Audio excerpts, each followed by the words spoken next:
नमस्कार दोस्तों, आज हम एक अधिनियम पढ़ेंगे जिसका नाम है महिलाओं के साथ यौन उत्पीड़न। यानी कार्यस्थल पर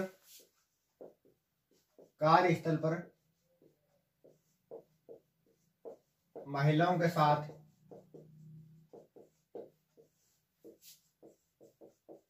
यौन उत्पीड़न।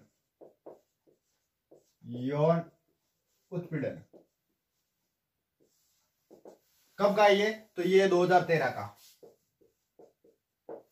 इसे विशाखा गाइडलाइन भी कहा जाता है। विशाखा गाइडलाइन भी कहा जाता है, गाइडलाइन भी कहते हैं। ठीक है। उसके बाद इसमें क्या कहा गया है कि भारतीय संविधान के अनुच्छेद 14 व अनुच्छेद 21 में उल्लेख के बातों को सार्थक करने तथा और महिलाओं के लिए मर्यादित जीवन जीने के लिए यह अधिनियम पारित किया गया था। अनुच्छेद 14 में क्या है? अनुच्छेद 14 में समता का अधिकार।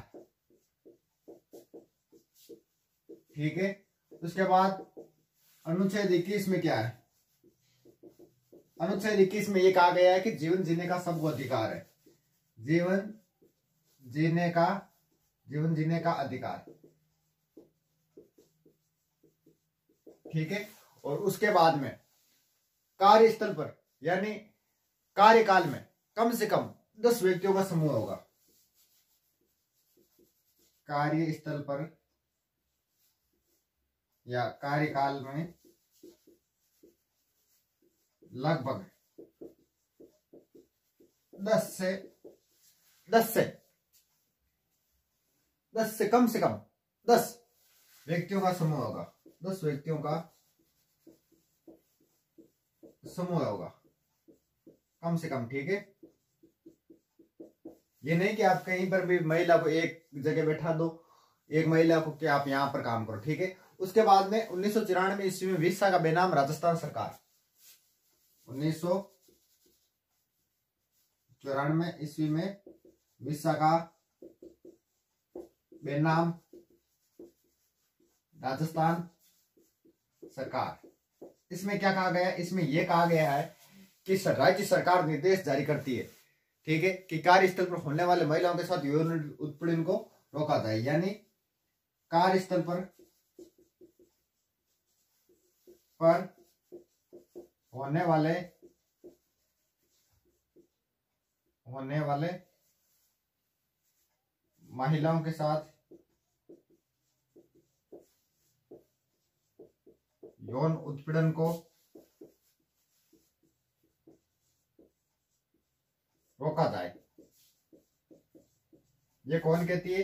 राजस्थान सरकार कहती है। 1994 के विशाखा बेनाम राजस्थान सरकार के तहत कहती है। ठीक है। उसके बाद 1997 ईस्वी में भारत सरकार क्या कहती है? भारत सरकार विशाखा बेनाम भारत सरकार ये क्या कहती है? तो इसके तहत ये कहती है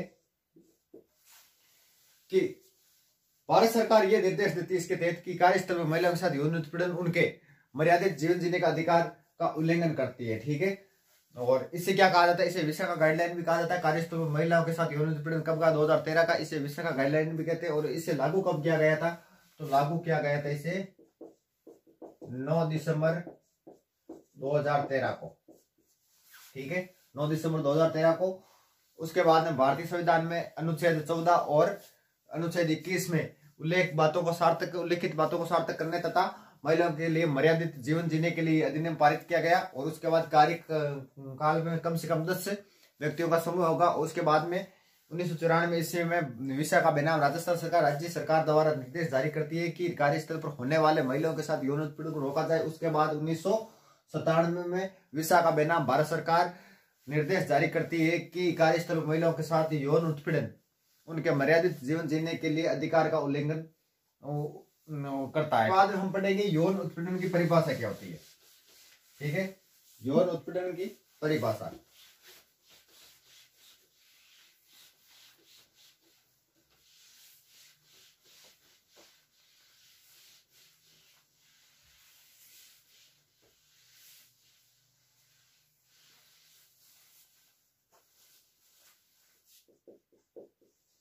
यौन उत्पीड़न की परिभाषा, यानी आपको कथन के रूप में पूछा जा सकता है, ठीक है। तो सबसे पहले क्या परिभाषा होगी नंबर 1 पर, सबसे पहले परिभाषा होगी क्या, अश्लील साहित्य चित्रण दिखाना, अश्लील साहित्य चित्रण दिखाना।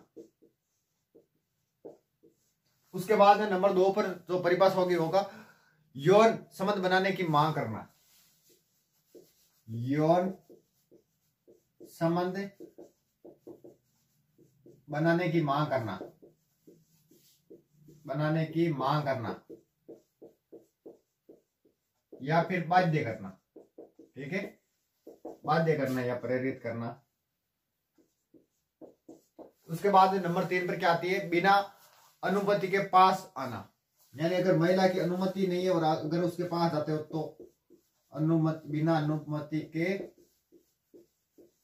पास जाना, ठीक है।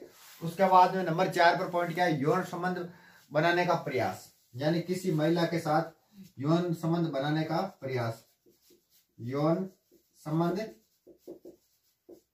बनाने का प्रयास, बनाने का प्रयास। उसके बाद नंबर 5 पर क्या आती है, नंबर 5 पर यह बात आती है कि अश्लील टिप्पा टिप्पणी करना, अश्लील टिप्पा टिप्पणी करना, किसी के साथ आप किसी के ऊपर टिप्पणी करते हो या कमेंट करते हो, वो टिप्पणी होती है, ठीक है। कमेंट इंग्लिश में, टिप्पणी हिंदी में टिप्पणी के, ठीक है। उसके बाद आंतरिक शिकायत समिति, यानी एक समिति बनी होगी जिसे क्या कहा जाता है, आंतरिक शिकायत समिति, अंदर एक समिति बनी होती है, ठीक है, आंतरिक शिकायत समिति। इस समिति में क्या कहा गया है, इस समिति में यह बात कही गई है कि कार्यस्थल के प्रत्येक नियोक्ता का यह दायित्व होगा कि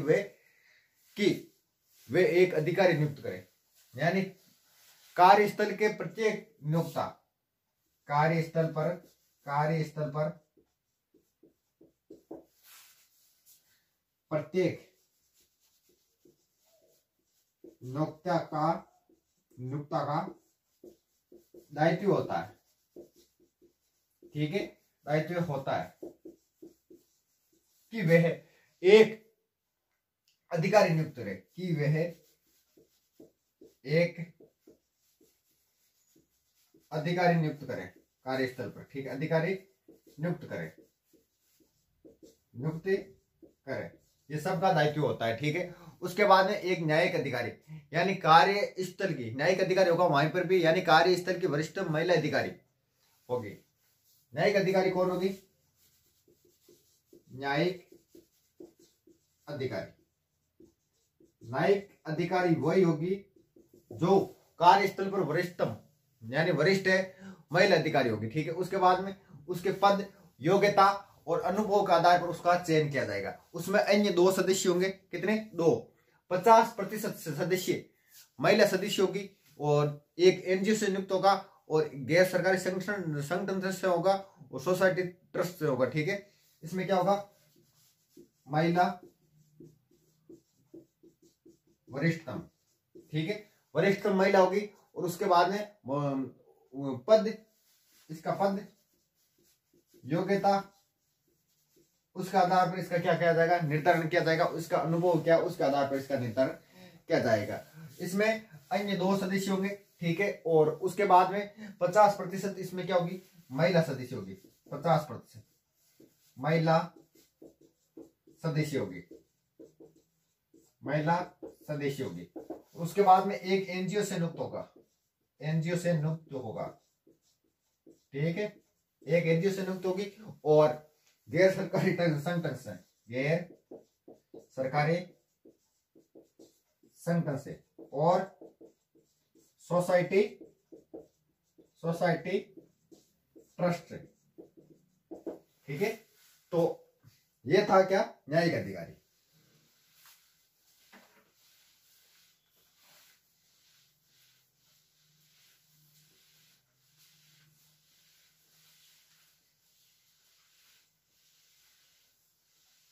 उसके बाद में स्थानीय शिकायत समिति, एक स्थानीय शिकायत समिति भी होगी, स्थानीय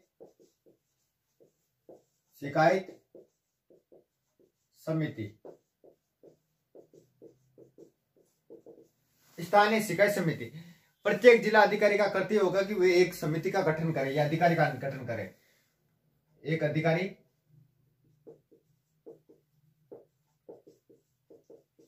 का गठन, ये कर्तव्य किसका होता है? ये कर्तव्य होता है जिला अधिकारी का। कर्तव्य किसका होता है? ये होता है जिला अधिकारी का। जिला अधिकारी का कौन नियुक्त होता है?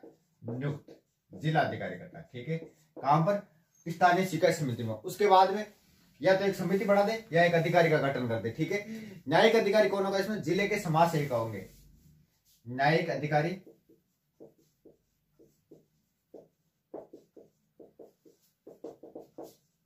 जिले के समाज सेविका, समाज सेविका। उसके बाद में इसमें क्या कहा गया है कि इसमें अन्य सदस्य के अलावा 3 सदस्य होंगे। एक तो सदस्य यानी एक अध्यक्ष,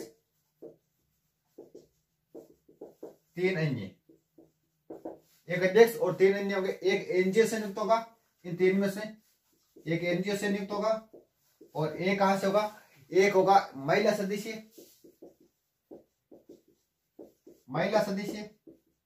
और एक इसमें से होगा एससी या फिर एससी एसटी से नियुक्त होगा, एससी एसटी जाति से नियुक्त होगा सदस्य। ठीक है, तो स्थानीय शिकायत समिति प्रत्येक जिला अधिकारी का कर्तव्य होगा कि वे एक समिति का गठन करे या एक अधिकारी को नियुक्त करे, जिसमें न्यायिक अधिकारी जिले की समाज सेविका होगी, और उसके बाद अन्य सदस्य, अध्यक्ष के अलावा 3 सदस्य होंगे। एक एनजीओ से नियुक्त होगा, एक महिला सदस्य होगी, और एक एससी एसटी जाति का सदस्य होगा। उसके बाद में एक चीज ध्यान रखना, आंतरिक शिकायत समिति में 3 माह के अंदर शिकायत दर्ज कराना अनिवार्य है। अगर किसी के साथ घटना हो जाए तो आंतरिक समिति में 3 माह के अंतर्गत शिकायत दर्ज करवाना अनिवार्य है।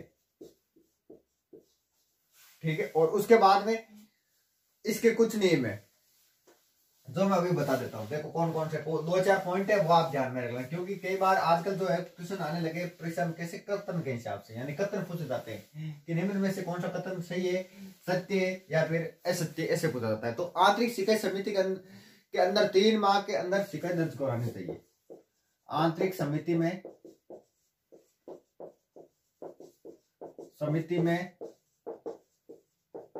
3 माह के अंतर्गत शिकायत दर्ज करवाना अनिवार्य है। दर्ज करवाना अनिवार्य है। ठीक है, उसके बाद शिकायत लिखित में दर्ज करवानी होगी। शिकायत लिखित में दर्ज करवानी होती है, दर्ज करवानी होगी। ठीक है, और उसके बाद में क्या कहा गया? आंतरिक शिकायत समिति अपनी जो जांच है वो स्थानीय शिकायत समिति को भेजती है। आंतरिक शिकायत समिति लिखेंगे कितने चक्कर यार, एक ही चले। इसमें क्या कहा गया? आंतरिक शिकायत समिति अपनी जांच स्थानीय शिकायत समिति को भेजती है। आंतरिक शिकायत समिति अपनी जांच स्थानीय शिकायत समिति को भेजती है। शिकायत समिति को भेजती है। ठीक है,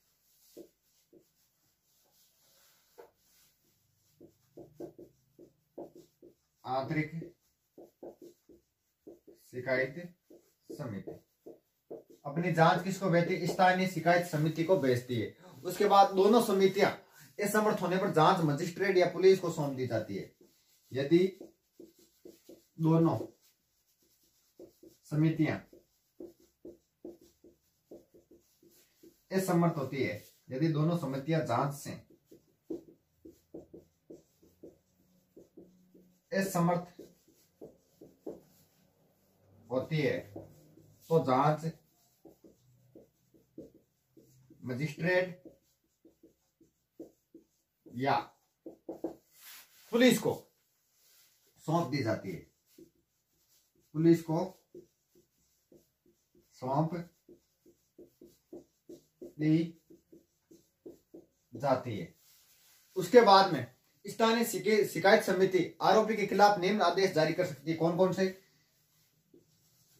से आदेश जारी कर सकती है? नंबर 1 देखो, स्थानीय समिति कौन जांच करेगी? स्थानीय समिति आदेश जारी करती है। स्थानीय समिति आदेश जारी करती है, आदेश जारी करती है। नंबर 1 कौन सा? एक तो उस पर वेतन पर रोक लगा देगी कि तेरे को वेतन नहीं मिलेगा, तूने ऐसा गलत काम किया है। नंबर 1 पर वेतन पर रोक। नंबर 2 उसको चेतावनी देना, उसको चेतावनी दी जाएगी कि ऐसा काम दोबारा मत करना। और उसके बाद में उसके पदोन्नति यानी उसका पदोन्नति पर रोक यानी उसका क्या होगा? नहीं होगा, प्रमोशन नहीं होगा। और उसके बाद में 50,000 उस पर जुर्माना, 50,000 जुर्माना लगा दिया जाएगा उस पर, ठीक है। और उसके साथ क्या जाएगा? नौकरी से उससे निकाल दिया जाएगा। नंबर 5 नौकरी से निकाल दिया जाएगा, नौकरी से निकाल दिया जाएगा। और उसके बाद एक अंतिम और कौन सा? उससे कहना होगा यानी उससे लिखित माफी देनी होगी कि तू लिखित माफी दे, लिखित में, अगर ऐसा कोई करता है। जांच 10 दिनों के भीतर नियुक्त या जिला अधिकारी को रिपोर्ट भेजनी होती है।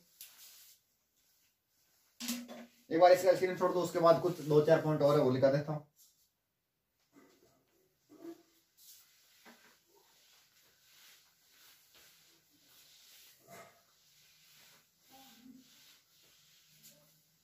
और उसके बाद क्या होगा?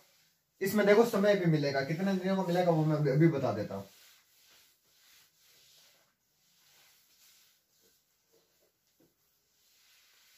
देखो 10 दिनों के भीतर नियुक्त या जिला अधिकारी को रिपोर्ट भेजनी होती है।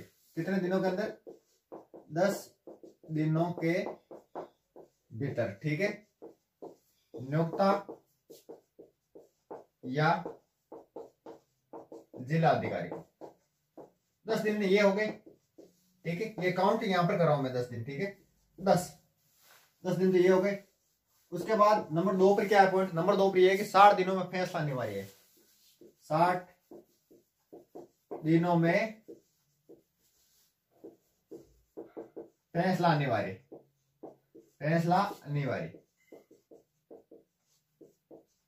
ठीक है। ये 60 दिन काउंट कर रहा हूं प्लस 60। उसके बाद में क्या कहा गया? अगर महिला फैसले से असंतुष्ट होती है, अगर महिला फैसले से असंतुष्ट होती है तो वो क्या करेगी? तो वो 90 दिन के भीतर किसी न्यायालय में जा सकती है। 90 दिन के भीतर किसी न्यायालय में जा सकती है, किसी न्यायालय में जा सकती है यानी किसी कोर्ट में जा सकती है। 10 + 60 + 90 यानी ये 90 दिन भी मैं काउंट कर रहा हूं। उसके बाद में अगर आपको बोल दे समितियों को विशेष न्यायालय का भी प्रावधान दिया जाता है, समितियों को विशेष न्यायालय का प्रावधान भी दिया जाता है, अब अगर आपको पूछ ले इसका त्वरित समय क्या है, तो इसका त्वरित समय ये है। त्वरित समय क्या हो गया? 10 + 60 + 90 बराबर कितने हो गए? 90 60 150 10 160 दिन। कितने दिन हो गए टोटल?